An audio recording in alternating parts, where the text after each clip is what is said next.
খুব সুন্দরভাবে এই করতেছে। হাবুকে দেখে আমার খুব কষ্ট হয়েছে, জন্য আমি ওকে একটু জুস খাওয়ালাম, যেটু জুস খেয়ে নে। অলরেডি আমাদের ঘড়ির পটিতে আঠা লাগানো হচ্ছে, আর আঠাটা অবশ্যই আমরা ভাতের আটা ইউজ করতেছি। তার কারণ হচ্ছে যে ভাতের আটা যখন আমরা ঘড়িটা বানানো শেষে একটু রোদে দেবো, তখন এটা পুরো কড়কড়া হয়ে যাবে এবং এই আঠাটা সহজে ছুটবে না, যেটা সুপার গ্লু থেকে ভালো কাজ করবে গাইস। সো আমাদের আঞ্চলিক ভাষাতে এই ঘড়িকে আমরা বলে থাকি ঘূর্ণি। সো আপনাদের আঞ্চলিক ভাষাতে ঘূর্ণিকে কী বলে ডাকেন সেটা অবশ্যই আমাদেরকে জানাবেন। আর এই স্টাইলের ঘূর্ণির নাম কি সেটা অবশ্যই কমেন্ট বক্সে আপনারা জানাবেন। আমাদের এখানে বা আমাদের গ্রামে এটাকে বলা হয় হচ্ছে পতঙ্গ ঘূর্ণি। এই ঘূর্ণিটা বানাতে বেশি একটা কষ্ট হয় না, যে কারণে আমরা এই ঘূর্ণিটা আজকে বানাচ্ছি। তার কারণ হচ্ছে এই গরমে বেশি কষ্ট করে ঘূর্ণি বানাতে পারবো না ভাই।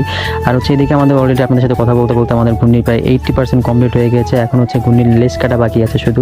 এই লেসটা কাটা হলে গাইজ ঘূর্ণিটা সম্পূর্ণ কমপ্লিট হয়ে যাবে। অলরেডি লেসটা কাটতেছে, আর লেসটা খুব চিকন দিতে হবে। তার কারণ হচ্ছে যেহেতু ঘূর্ণিটা অনেক ছোটো, সেই কারণে ঘূর্ণিটার লেসটাও অনেক চিকন দিতে হবে এবং অনেক বড় করার চেষ্টা করবে যাতে সুন্দর লাগে। অলরেডি লেসটা কাটা কমপ্লিট হয়ে গেছে, লেসটা জোড়া দেওয়া কমপ্লিট হয়ে গেছে। এখন ঘূর্ণির সাথে লেসটা লাগাই দেওয়া হলো। এখন ঘূর্ণিটা সম্পূর্ণ